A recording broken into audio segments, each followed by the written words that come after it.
October 12, 1944. Norfolk Naval Base. A group of German women prisoners stepped onto American soil, expecting weakness, poverty, and chaos. Instead, their eyes froze. Endless warships stretched across the horizon. The air shook with the roar of machines. Giant cranes moved like monsters, and factories poured out tanks and planes faster than they could count. One woman whispered, "It's not possible. This can't be real." They had been told America was soft. What they saw proved the exact opposite. And this shocking moment would change everything they believed about the war. Stay with us to see the full story. And if you love history told with truth and detail, please subscribe, like, and support the channel. Your support helps us bring more hidden stories like this to life. The morning of October 12, 1944 was crisp and sharp with the tang of salt carried in from the Atlantic. The SS Bremen eased into its berth at Norfolk, her steel hull streaked with rust from weeks at sea. On her deck, a group of 47 German women prisoners, captured across France, Belgium, and the crumbling Reich, clutched their thin coats tightly against the wind. They had been told by officers and Nazi propaganda alike that America was a land of soft comforts, incapable of true war-making. What they saw when the gangplank was lowered would begin to unravel that illusion at once. The dock was alive with sound. The metallic clang of hammers on hull plates rang like cathedral bells, steady and relentless. Diesel engines coughed black smoke as cranes lifted crates the size of cottages onto waiting railcars. The smell was overwhelming, tar, grease, and hot steel mixed with brine. To German eyes accustomed to scarcity, it was an assault of abundance. One of the women, Ingrid, scribbled later in her diary, "We expected emptiness.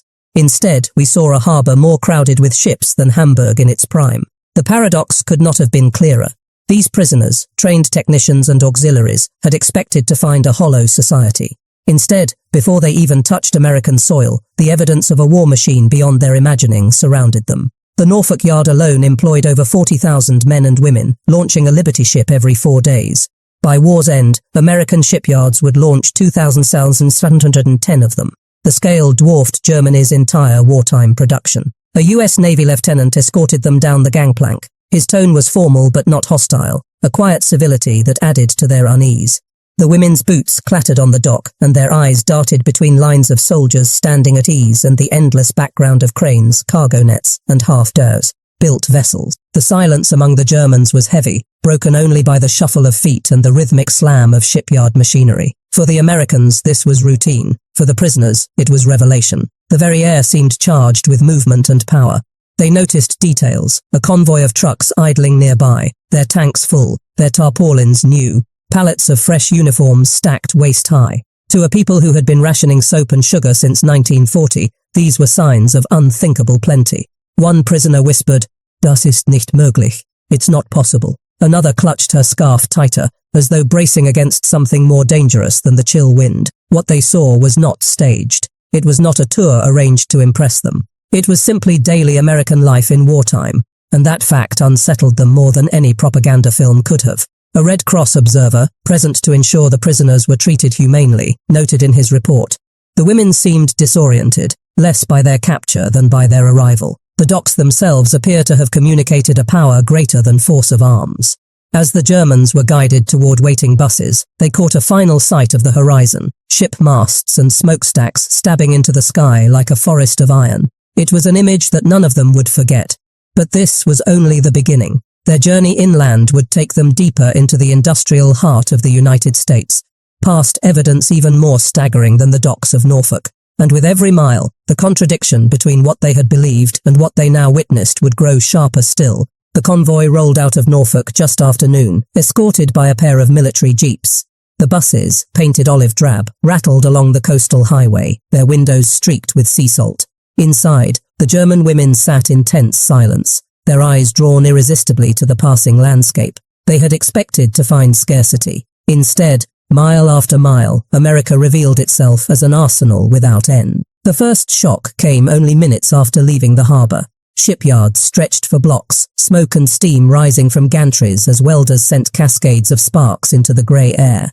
Rows of Liberty ships stood in various stages of completion, some nothing more than ribs and plates, others nearly ready for launch. A young signals officer among the prisoners, who had studied naval tonnage tables, whispered in disbelief, 1 yard here, more hulls than in all of Kiel. The numbers bore her out.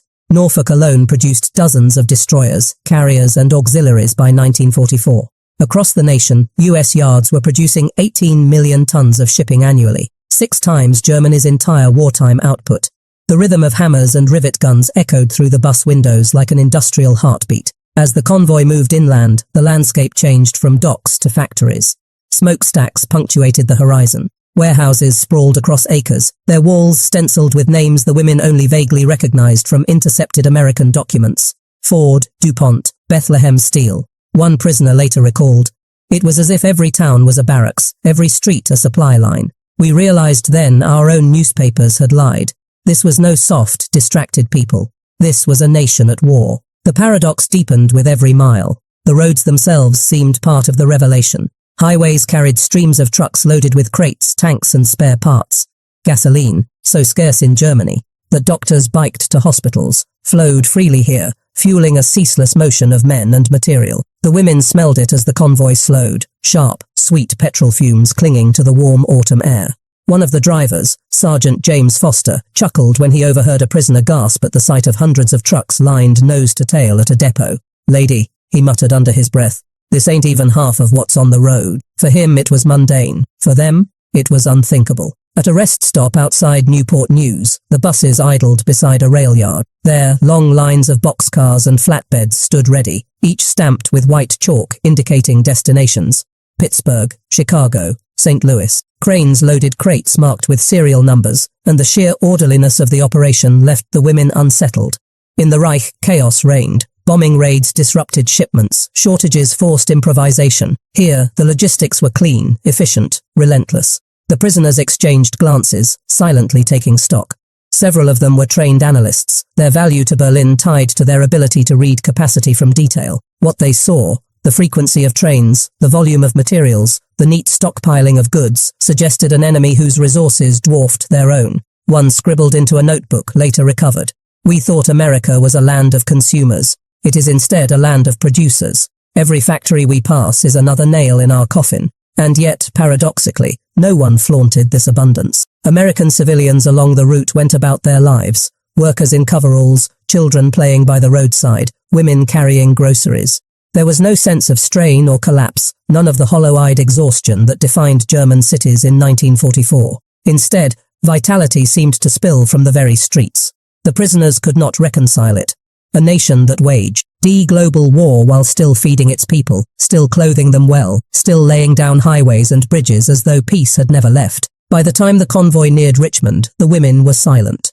The shock of the harbour had given way to a deeper, gnawing realization. What they had seen in a single afternoon surpassed what Germany could produce in a year. Their faith in propaganda, that America was soft, incapable, divided, was dissolving like frost under the Virginia sun. But their journey was not yet done.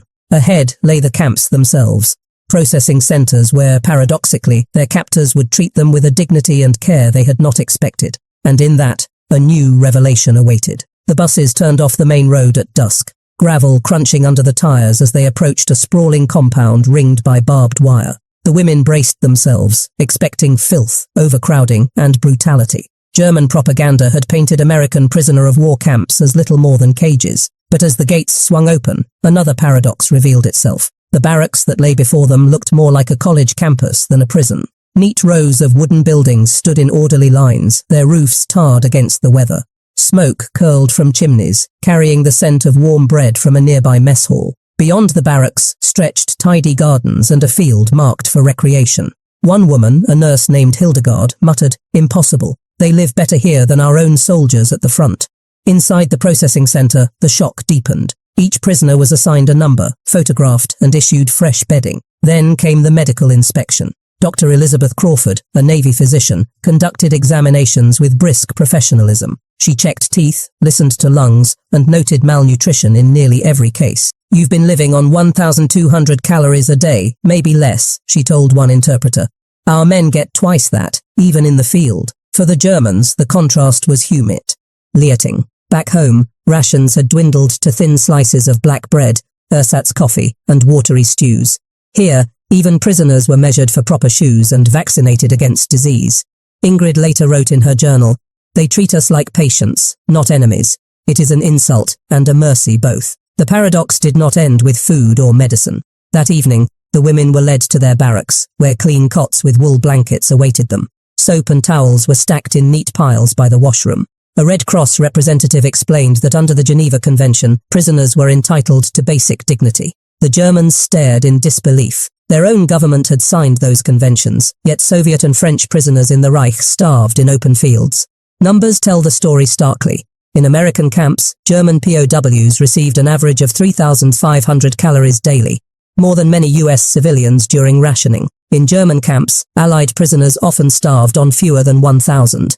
One prisoner confessed in a hushed tone, "If Berlin knew the truth, they would never forgive us for surviving so well." The sensory details etched themselves into memory. The smell of clean sheets, the taste of white bread and butter at supper, the clatter of stainless cutlery, all symbols of plenty. In one corner, a prisoner broke down in tears after biting into an orange, a fruit she had not seen since before the war. "To us," she whispered, "this was luxury beyond reason." Yet the treatment was not indulgence, it was discipline. Guards maintained order firmly, and escape was not tolerated. But the civility itself was its own weapon, a subtle demonstration of American confidence.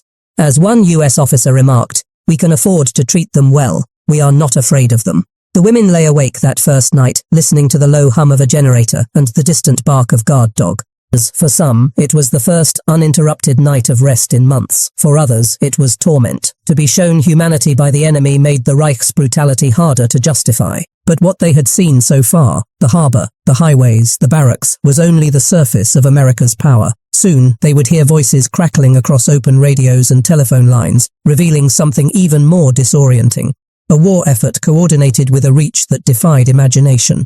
The morning routine began with roll call, the bugle sharp against the autumn air. After breakfast, eggs, toast and hot coffee that tasted like luxury itself, the prisoners were escorted into a common hall. There, for the first time, they heard something they had been told could not exist, the open pulse of American communications.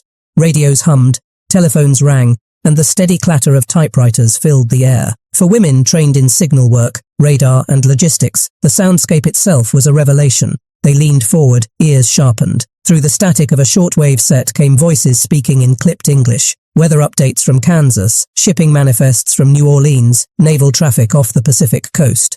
The astonishing part was not just the breadth of information, it was how unguarded it seemed. One of the Germans, a former radio operator named Lotte, whispered, "They don't even bother to hide it. They broadcast to the world because they can afford to."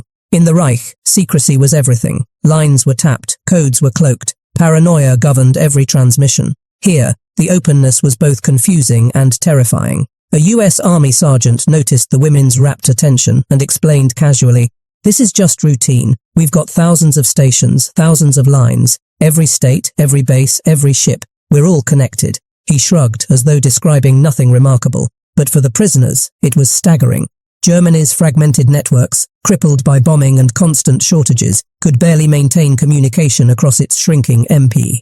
Error and statistics confirmed what the women were realizing in real time. By 1944, the United States operated over 400,000 telephones in military service alone, with civilian lines numbering in the tens of millions. In contrast, the Reich had fewer than 2 million functioning lines, many concentrated in cities already reduced to rubble. The prisoners were allowed to send letters home under Red Cross supervision. Some even dictated messages to clerks who typed them on clean stationery. Ingrid recorded later. To touch a telephone, to see a letter carried freely, was to feel civilization again. And yet, this freedom was what we were taught to despise. The paradox was sharp. Their captors' generosity highlighted the bankruptcy of their own regime's promises. The sensory experience reinforced the lesson. The steady buzz of switchboards, the metallic snap of plugs inserted, the constant whir of paper-fed teletype machines. It was a symphony of efficiency. The women realized that this invisible infrastructure was as decisive a weapon as tanks or planes.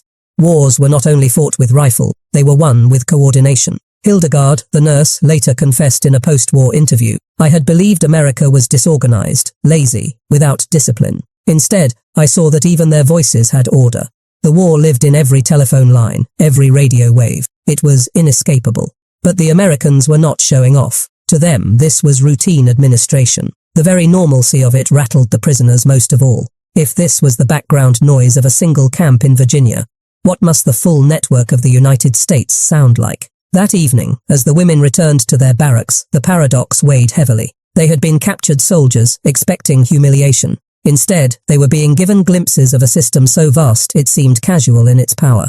For the WWII, secrecy was armor. For America, transparency was strength. And soon, the proof of that strength would become even more visible. Their next journey would take them into the hangars, where the scale of American air power, measured not in whispers and signals but in steel wings and roaring engines, would shatter their illusions further still.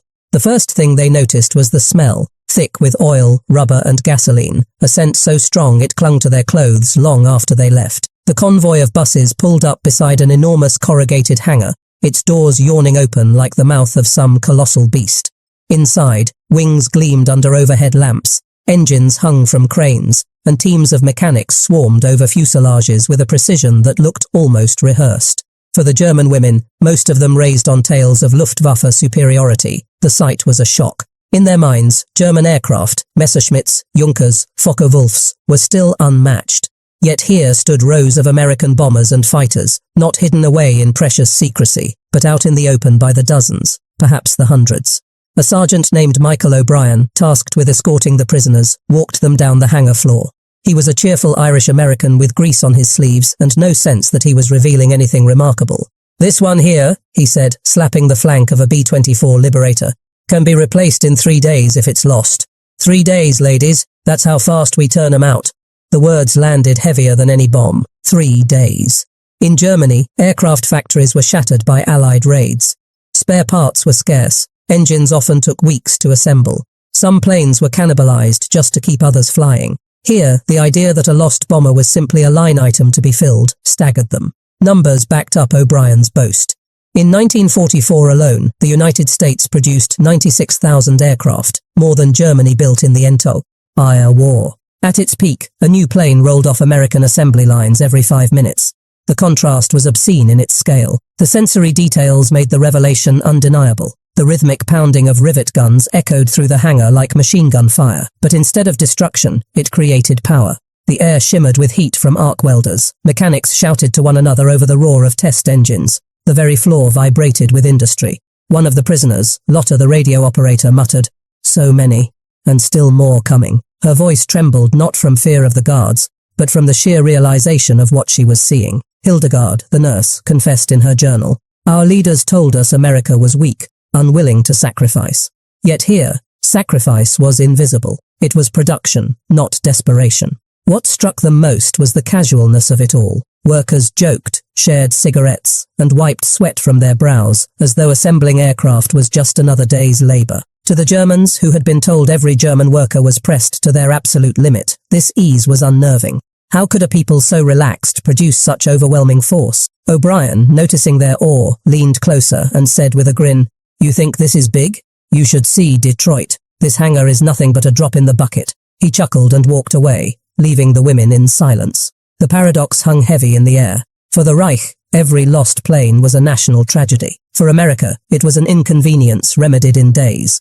That difference alone signaled the war's trajectory. As the women were led back out into the sunlight, the roar of an engine test firing shook the ground beneath their feet. The sound followed them onto the buses, rattling in their bones like a prophecy. But their education was not finished. In the weeks to come, they would be shown something even harder to deny. Photographs and reports of American bombing campaigns that proved this industrial power was not just theoretical, it was reaching deep into the Reich, with devastating precision. 3 weeks passed in the camp, a strange limbo of routine meals, medical checks, and carefully monitored recreation. By now, the German women no longer jumped at the sound of American trucks or the bark of orders in English. But the moment that altered their understanding most profoundly did not come from what they saw in person. It came from what they were shown on paper.